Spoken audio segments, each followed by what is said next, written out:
जी, जो भी हो रहा है जीवन में अच्छा या बुरा प्रतीत हो उसे नियति मान के प्रसन्न रहने का पूर्ण प्रयास करता हूँ। मैं विज्ञान का विद्यार्थी हूँ। जीवन विश्लेषणात्मक तर्क व तर्क संगत सोच से जिया हूँ। कहीं ना कहीं ये गुण ही मेरी श्रद्धा के मार्ग पर बाधक बनते प्रतीत होते हैं। भगवान के विषय में प्रत्यक्षम किम प्रमाणम जैसा कुछ पाया नहीं, ना किसी सदगुरुदेव के वचन में ठोस ऐसी बात पाई। इस कारण हृदय में बहुत दोस्त के नाते कह रहे हैं, पिता का प्रमाण कैसे खोज सकते हो तुम मां के वचनों में? क्योंकि मां ही जानती है कि तुम्हारा पिता कौन है, तार्किक वृत्ति से। आप बोलिए, पिता का प्रमाण अपने कैसे खोज सकते हैं? माता जी के वचन, केवल वचन, और दूसरा कुछ नहीं है ना? तो केवल गुरु के वचन पर, भगवान पर, जैसे उसने कहा तुम्हारा पापा है और मान लिया, तो स्वप्न में भी किसी और पुरुष को तुम पापा नहीं बोल सकते। इतनी जोर से माना। तो गुरु के वचनों में यदि दृढ़ विश्वास हो जाए तो परमात्मा तुम में है, बाहर है, भीतर है, सर्वत्र है। सर्वत्र है। अचरम चरमेव च सूक्ष्मात् तद विज्ञेयम दूरस्थम चांतिके च तत्। हे, तुम कह रहे हो प्रत्यक्ष का हमने अनुभव नहीं किया। तुम्हें प्रत्यक्ष अनुभव नहीं हो रहा, तुम हो, तुम हो ना। हम तुम्हें केवल, तुम परमात्मा के हमारे अंश हो। देखा है, मानते हो ना? हो अपने को तुम मानते हो, और तुम्हारा अंशी जो परमात्मा, उसके लिए कह रहे हो हमने देखा नहीं, तो कैसे मान ले? तुमने अपने को देखा? किसमें देखा? आईडी में देखा है, फोटो में देखा। किसका ये ढांचा है पांच भौतिक? ये गाड़ी है तुम्हारी, ये शरीर तुम नहीं हो। नहीं तो जब तुम निकल जाते हो तो शरीर को सजा के कोई रखे? शरीर को आग लगा दिया जाता। तुम कोई और हो ना, तुम कुछ और हो ना। तो तुमने जाना तुम क्या हो? तुमने देखा अपने को? ढांचे को तुम मान रहे हो, फोटो या शीशा में देखा, तो ढांचा देखा जो पंचभूतों से बना हुआ तुम्हारी वर्दी है, पोशाक है। तुम नहीं हो। जब तुम अपने को नहीं जान पाए और तुम हो और मानते हो कि तुम हो, तुम देख पाए अपने को? तुम अपने को प्रत्यक्ष अनुभव किए हो कि हो? किए हो ना? कैसे हो, कौन हो, कहां हो? जाओ वैज्ञानिकों से पूछ के आओ, पूरा अल्ट्रासाउंड, सिटी स्कैन, जो आपको एक्सरा करवा के आओ। अगर आप मन को बता दे कोई वैज्ञानिक, तो हमें बताना कि ये मन जा रहा है। केवल पांच भौतिक ढांचे का एक्सरा, सिटी स्कैन, अल्ट्रासाउंड। अब सूक्ष्म शरीर और कारण शरीर और उसका प्रकाशक जो वो तू है, जो तू है। तू अपने को मानता है लेकिन जानता नहीं, फिर भी मानता है। दिखाई नहीं देता, फिर भी मानता है। ऐसे परमात्मा है जो तेरा अंशी है, तेरा सर्वस्व है, केवल तू समझ नहीं पा रहा। अब उसी समझ के लिए जैसे मां के वचन माने जाते हैं, ऐसे गुरु के वचन माने जाते हैं। मंत्र मूलम गुरु वाक्यम, मोक्ष मूलम गुरु कृपा। इन सब में भगवान है। कोई कण ऐसा नहीं जहां भगवान ना हो। मान करके सवाल हल करो। मानी संख्या, अगर पढ़े हो तो एक सवाल हल होता था, मानी संख्या कुछ भी रख लो, सवाल हल हो जाएगा। गुरु को ब्रह्म मान लो, मूर्ति को ब्रह्म मान लो, माता पिता को ब्रह्म मान लो, पत्नी को ब्रह्म मान लो, अपने को ब्रह्म मान लो। मान लिया और आराधना की तो मुक्त हो गए। ये मानने से जानना होगा। यहां तर्क के द्वारा तुम अपने को नहीं जान सकते। अपने को जान लो तो हम तुम्हें बढ़िया वैज्ञानिक माने। वही पूरा प्रश्न वही। इसी कारण हृदय में बहुत प्रेम एवं श्रद्धा होते हुए भी पूर्ण रूप से ईश्वर में समर्पण का भाव होने से बुद्धि रोक देती है। इस संशयवादिता से कैसे मुक्ति मिलेगी? वैज्ञानिक तर्क को पार करके पूर्ण श्रद्धा और समर्पण का भाव कैसे वही हम तुम्हें बच्चा करवा रहे हैं, वही करवा रहे हैं कि देखो, आज तक किसी ने शरीर से प्यार जितनों ने किया है, पर बाद में जब शरीर से वो तत्व गया तो उन्होंने उसको जला दिया है या गाड़ दिया है, फेंकवा दिया पैसा दे के। आप हमें बताओ, इसका मतलब शरीर से कोई प्यार नहीं करता, पर करता शरीर से है। पर शरीर से प्यार करते हुए भी नहीं करता, वो उससे प्यार करता जो अंदर है। जो अंदर है उसको किसने देखा है? आप 35-40 साल के शरीर के अंदर रहते हुए हो गए, एक बार भी अपने से नहीं मिले, लेकिन आप मानते हो हैं। और इस ढांचे को आप अपना मानते हो, ये गलत मानते हो। ये गलत है, ढांचा मैं नहीं हूं। ये तो स्पष्ट जान लीजिए, मैं नहीं हूं। एक आंख फोड़ दी जाए तो भी मैं हूं, दोनों फोड़ दी जाए तो भी मैं हूं, गला काट दिया जाए ना तो भी मैं हूं। ये शरीर में हलचल खत्म हो जाएगी, पर मैं हूं, मैं अविनाशी हूं। बेन को मार डाला, उसी के शरीर से भगवान का प्रादुर्भाव हुआ। दाहिनी भुजा से भगवान पृथु, बाई भुजा से अर्जी। वो है, मुर्दे में भी है, वो तत्व है।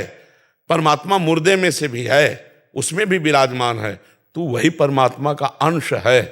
जब अंश को नहीं जान सकते तो अंशी को कैसे जान जाओगे? तुम अपने को जैसे मानते हो ऐसे परमात्मा है, ये बात गुरु की मान लो और आराधना करो। भगवान दिखाई न दे तो मुझे बताना। अगर हमें दिखाई न देते तो बहुत जिद्दी स्वभाव के थे, हम पूरी सभा में यही कहते कि ये सब नाटक है, ऐसा हम बोल देते। बिल्कुल नहीं डरते, क्योंकि पूरा जीवन उनको दिए। पर हम आपको कह रहे हैं कि आप हमसे बहुत दूर हैं, शरीर हमसे बहुत दूर है, लेकिन मेरे प्रीतम मेरे से दूर नहीं। एक एक क्षण, एक एक पल वो हमारे साथ रहते हैं। अनुभूत केवल की छाती का विषय नहीं, दृष्टि में भी, मन में भी और तन में भी उन्हीं का रंग समाया हुआ है। उनके सिवा कोई है नहीं। और हम आप में भी उन्हीं को देखकर बात कर रहे हैं। हम आप में भी उन्हीं को देख करके हाथ जोड़ते हैं। आपको जो प्यार देते हैं अपने प्रीतम को दे रहे हैं। सब रूपों में मेरे प्रीतम। हमें तो जैसे तुम्हें प्रीतम नहीं दिखाई दे रहे, मुझे प्रीतम के सिवा और कुछ समझ में नहीं आ रहा। जब आप प्रश्न करते हो तो प्रश्नकर्ता के रूप में आपको देख करके फिर हम आपसे बात करते हैं। जैसे भीष्म जी के विपक्ष में खड़े हैं भगवान श्री कृष्ण, तो बाण भी संधान कर रहे हैं, लेकिन है उनके आराध्य देव। ऐसे हो आप हमारे आराध्य देव। तो दोनों बातों में हमारा आराध्य देव के प्रति अपना जो भाव है उसी भाव में है। जब हमारा वात्सल्य भाव आप पर आ जाएगा और हम गुरुत्व भाव में स्थित हो जाएंगे तो हमारा ये अधिकार बनता है। एक बार चैतन्य महाप्रभु को डांटा उनके पिताजी ने, जगन्नाथ मिश्र नाम था।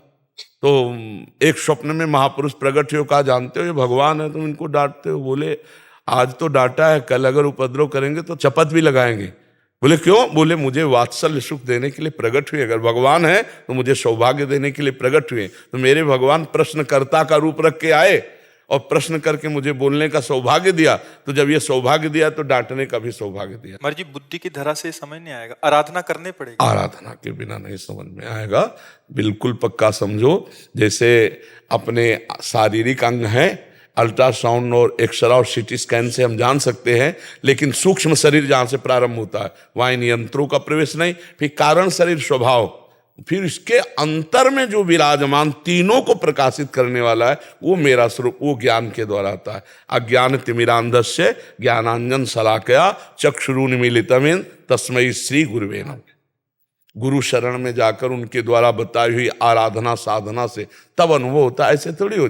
आप सोचो, हम बिल्कुल सरल बात कह रहे हैं। आप भारत के नागरिक हो, राष्ट्रपति प्रधानमंत्री से हाथ मिला सकते हो, लेकिन अभी मिला के दिखाओ,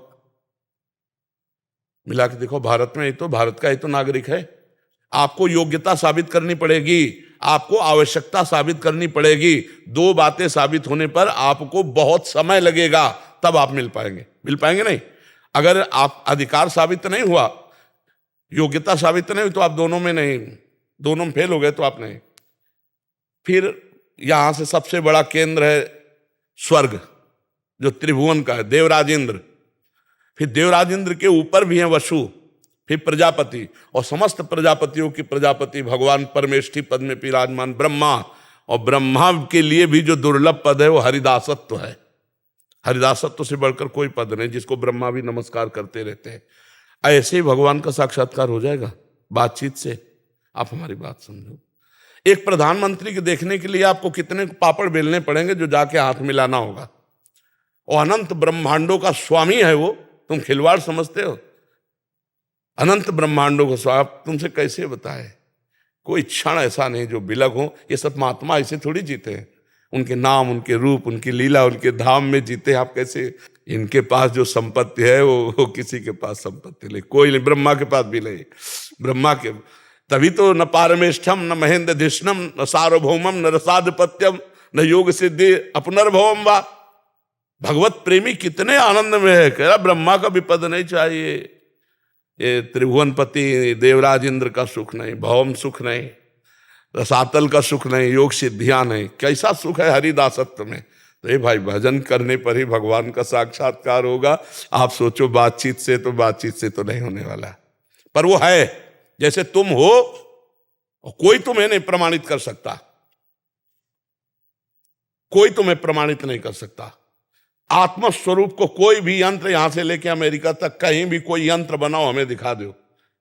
आत्मस्वरूप की तो बात जाने दो। ये देखो बुद्धि, ये देखो मन, ये देखो चित्त, ये देखो अहंकार, ये सूक्ष्म शरीर है। इस स्थूल शरीर को तो बता देंगे कि ये हार्ट है, ये लीवर है, ये बड़ी आंत, ये छोटी आंत, ये मलाशय, मूत्राशय, ये स्थूल का ढांचा जो पंचभूतों से बना है। लेकिन सूक्ष्म शरीर नहीं, कारण शरीर नहीं, और तीनों शरीरों को प्रकाशित करने वाला आत्मा उसको तो नहीं। तो जैसे तुम हो पर तुम नहीं जानते, अपने को नहीं दिखा सकते, तुम नहीं देख सकते, तो भी हो, ऐसे ही परमात्मा है। अपने आप से अपने आप में दर्शन हो जाएगा और निहाल हो जाओगे, पर तुम प्रमाणित नहीं कर सकते। ये प्रमाण का विषय नहीं कि तुम्हें अगर परमात्मा का दर्शन तो कराओ। अब ये रबड़ी रसगुल्ला प्राकृतिक वस्तु नहीं है। तुम रो, हम रो, दोनों लोग रोएं और फिर हमारी पुकार सुन जाए तो दोनों को दर्शन हो जाएंगे। ये ऐसे बिन रोए किन पाइया प्रेम प्यारा बीती, ऐसे थोड़ी कि अगर तुम हो तो कुछ प्रमाणित करो। उसका प्रमाण नहीं, वो स्वयं प्रमाण है, वो प्रमाण से अतीत है। वो भजन करने पर समझ में आएगा, ऐसे समझ में ले आएगा। ये प्रमाण का विषय है, ये श्रद्धा और विश्वास का। भवानी शंकरो वंदे श्रद्धा विश्वास रूपिणो याभ्याम बिना न पश्यन्ति। स्पष्ट वर्णन किया गोस्वामी जी ने, याभ्याम बिना न पश्यन्ति सिद्धा स्वांता स्तमेश्वरम। अपने अंतःकरण में सिद्ध आत्मस्वरूप विराजमान है, बिना श्रद्धा और विश्वास के आप अनुभव नहीं कर सकते। इसलिए भजन करो और श्री कृष्ण से प्यार करो, वे सब संशय दूर कर देंगे। ठीक है, बहुत आप अच्छे हो जो किसी न किसी तरह से भगवान से जुड़े हो। ठीक है।